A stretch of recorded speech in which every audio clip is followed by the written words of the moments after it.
So apparently, Indiana Jones 5 did not go over well with the audience at Cannes or Cannes, however you want to pronounce that. I wonder why.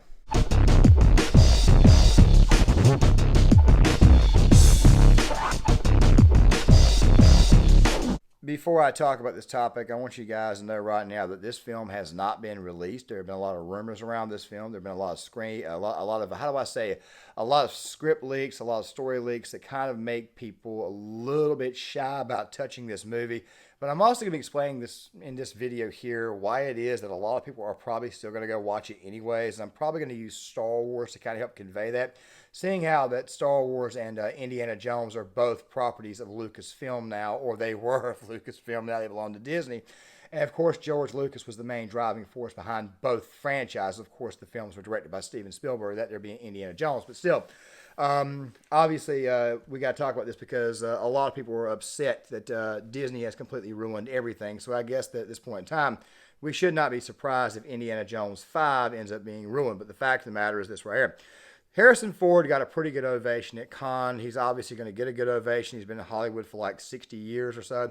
Guy's damn near 80 years old. Great actor, regardless of what I may think of his views or whatnot. He was always a very joy to watch, especially in these films here, especially in Star Wars. Harrison Ford, by the way, was an actor a lot like Sylvester Stallone. That was kind of a staple in my household growing up. And based upon the analytics of my channel, the age analytics, I'm pretty sure that most of you are pretty well familiar with Indiana Jones and the movies. My personal favorite was actually The Last Crusade.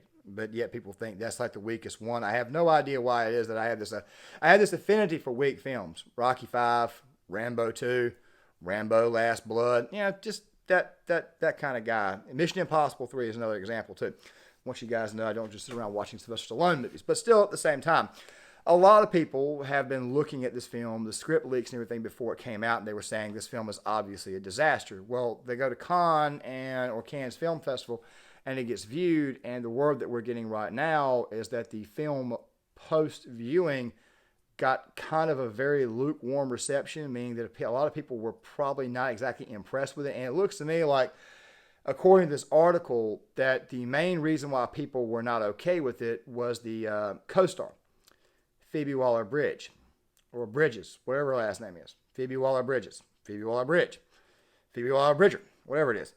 A lot of people did not like this casting choice because she's known to be a woke feminist comedian, and a lot of people were already kind of turned off by that. A lot of people got turned off by Doctor Who when they basically replaced the previous Doctor Who with a woman that had to let everybody know that she was dominant because she was a woman.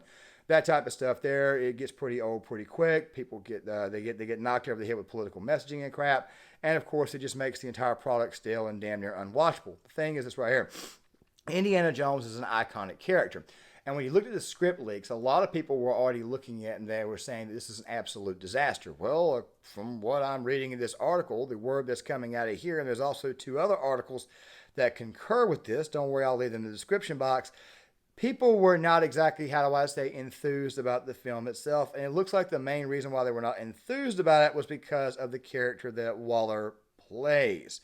Supposed to be Indy's goddaughter, which is really strange too. And don't worry, I'll even tell you guys exactly how it is that I would have done this project, or what would have actually been the right way to go about it. I know if you're probably thinking a direct continuance from Kingdom of the Crystal Skull, using Shia LaBeouf, seeing how it was his son with Marion Ravenwood, you're probably thinking to yourself, okay, well, we can't touch Shia LaBeouf. He's a little bit too toxic. It's okay. It's been like 15 years. You can always recast the character. I'll talk more about that here in a second. Fact of the matter is that Lucasfilms, when they sold all their properties to Disney, Disney just turned right back around and completely ruined everything. I know there are a lot of people out there who like The Mandalorian, but they have found this recent season of The Mandalorian to be completely shite. I've got to use the British Australian term for that to try to avoid some type of copyright or community guidelines detection, you know, the good old-fashioned These people were not exactly impressed. They didn't exactly like the product. This film was about 2 hours and 22 minutes, 142-minute runtime altogether from what we're seeing.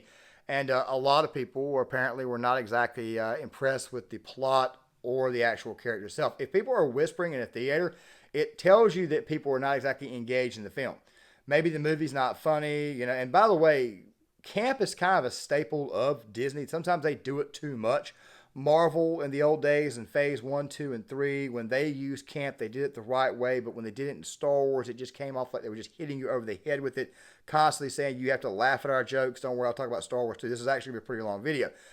The thing is this right here. Indiana Jones is an iconic character, and I think that people were probably not impressed with exactly how it was that they handled his end. Now, you ain't got to kill a character off, but then again, at the same time, though, if you were to kill a character off, then you might want to do it the right way. It's part of the reason why it is there was so much uproar on The Last of Us 2 when Joel was killed. You can kill a character off. We're just kind of questioning how you did it, why you did it, and the time that you did it, and the way you kind of treated the character before you did that.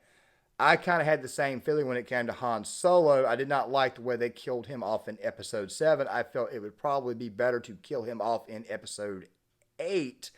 And the ideal scenario that I would have come up with was him and Leia both dying together while trying to provide cover fire for the Resistance to escape, probably with Luke. I think that would have been the best way to conclude Han Solo's character. Now, in this case, right here with Indiana Jones, we really and truly have no idea exactly how this film is going to end. But if you believe those script leaks that came out roughly a year ago, it sounds to me like what they're basically going to do is treat his character like crap, toss him to the curb, and basically decide to put everything into this new character, this new woke feminist person who they want to make spin-off movies and spin-off series with.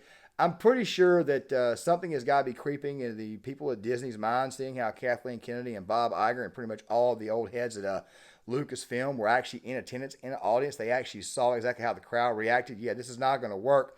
It's just going to be more wasted money on projects that nobody's going to want to watch. Which leads me to the third part of this video here, which is why would people still go see it? It's called a means to an end. That's the reason why they would go see it. They know this is it. They know that Harrison Ford is right at 80 years old. They're going to go see it. Let me kind of explain to you guys my thought process when it came to Star Wars. And I don't know if I'm going to go watch this one right here, especially seeing how movies just happen to come on Amazon streaming like not even a month after they've been released. Here's the deal. This is the way I think about this. When when Episode 7 Star Wars came out, I did not jump to go see it in the theater. I wanted to wait. I saw it, I think, a few months later after it came out on DVD. I want to say that sister had rented it, went over there, watched it. I wasn't impressed. I thought the movie reminded me too much of A New Hope. I didn't like the fact that they killed Han Solo off in Episode 7 because you could have gotten at least one more movie out of it, and he probably should have gotten some screen time with Luke. As a matter of fact, speaking of Star Wars, this right here is how you know you're a big-time Star Wars geek. The scene to me that really got me in Episode 8, and don't worry, I'll talk about Episode 8 here in a second, was not the scene where Luke met Yoda or Yoda appeared to Luke. It was actually when Luke met up with R2. The moment that R2 and Luke kind of like rekindled themselves or rekindled their relationship, kind of met. I thought that was more important, just me. But I was not impressed with Episode 7. Episode 8, I went to the theater. Very interesting story about Episode 8. I got down to the theater, watched it on a Saturday afternoon. When I was in line, the person in front of me gave me his spare ticket because his wife wasn't coming. Obviously, she missed out. She wasn't missing a lot. I'll just put it that way there. I watched the film. It was too camp. It was very hard to follow. I didn't really know what to make of it. So what I did was I went back to the theater the very next night, which was on Sunday. And guess what? There was nobody in the damn theater. I was wondering why. And I wanted to watch it like with a mic. Because now I think you have to watch a movie 2 times. It's kind of like with Guardians of the Galaxy 3. I know I said I didn't like it, but I'll go back and rewatch it. I personally think something was up with the editing, and I also think the sound, something was jacked up with it. But Episode 8, upon watching it a second time, I absolutely hated it.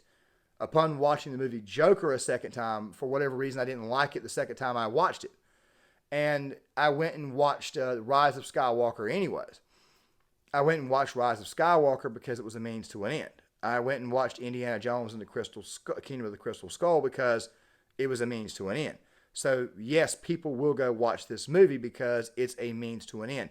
With that right there being said, let me go ahead and close this video out, kind of conclude on how I would do things, especially as far as the character is concerned, even though obviously Hollywood and Disney never listen to somebody who's got a big brain like myself, but let me go ahead and tell you. I know I said earlier that it would be better, to have considered maybe not so much a direct continuous, but definitely a continuous of the character that Shia LaBeouf played. Now, you didn't have to use Shia LaBeouf. We all know that he's a We all know that he's a bit of a wild card. We all know that he's a bit of a loose cannon, and obviously people don't want to touch him. But seeing how it is that Indiana Jones ran into his estranged son, he ran into the son that he thought that he didn't even have. Seeing how you were going to do that, maybe what you should have done was done an angle a lot like what they did in Indiana Jones and The Last Crusade. Indiana Jones and The Last Crusade really is my favorite one, probably not because of the character of Indiana Jones, but probably because of Sean Connery. Dr. Jones's father, Dr. Henry Jones. That's probably the reason why I love that film so much. It's my personal favorite one. I don't think it's the best one, but just because a film in a franchise is your personal favorite one, that doesn't mean it's the best film. The best film in the franchise is without a doubt Raiders of the Lost Ark, but still, that's the biggest reason why I liked it. I think that maybe what would have been better is that they might have done a pseudo angle like that. They are bringing back Jonathan Rhys Davies. They are bringing is the character of Sala. They are doing that. And what you should have probably done, and obviously you can't use Sean Connery. He's been dead for a while. You obviously cannot use the character who played Marcus Brody. But still at the same time, I think if you'd have done that, maybe if, say, his son was like down on his luck, a drinker, an alcoholic, maybe he was like just a complete total dirtbag, gambler, this, that, and the other, and Indy's got to come in there and straighten him up, and oh wait, an opportunity shows up. He's approached, well, I'm carrying my son with me to kind of work things out, kind of man him up a little bit, snap him back to reality. He'd have been a guy like in his late 20s or whatnot. It would have been a great story, especially given the fact that we have so many incels in this country and so many people who don't want to go to work or anything. It probably would have had a great message right there, a father-son relationship. Now, what you could then do is give this character some character development to go along with Indy. Basically what it is Indy teaching his son, which is exactly what I thought they probably would have done in the first place. If you had done that there, then what you could then do was then you could base the next set of films off the son, which would have been better. I mean, but then again, though, these right here are Hollywood writers. Apparently they know more than we do, even though they're all a bunch of children and quite frankly don't know jack crap. But the thing is this right here. This entire situation tells me that this film probably sucks. So get ready for another video like a week or two from now explaining why it is that this film sucked, or maybe a month or so from now, because like I said, I'll probably just watch it on streaming based on the time that it's set to come out. Guys, John Claymore here. If you like this content, please hit the like button, subscribe, share the video. If I've earned your subscription, please hit the subscribe button. Please hit that notifications bell, and I'll see you guys later.